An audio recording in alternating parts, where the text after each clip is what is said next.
Кайрылуу күн достор. Бүгүн осундай биз голень, яғни тауктун аяктарын пиширдик. Бизге керек заттар. Бул жерде 16 штук таук аяктары бар. Унун үстүнө чеснок, туз, 2 чай ложка туз салдым. Сосын майонез 50 граммдай кетти.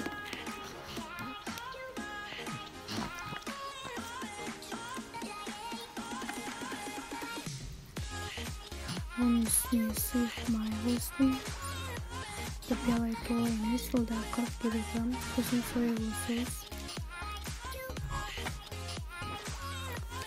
Бардам бештеріңізді қоса берсеңіз де болады. Сосын осы кетчуп қостым. Жұмсақ әдемі болып шықты. Қара бұрыш қоссаңыздар да болады, өз қалауларыңызға.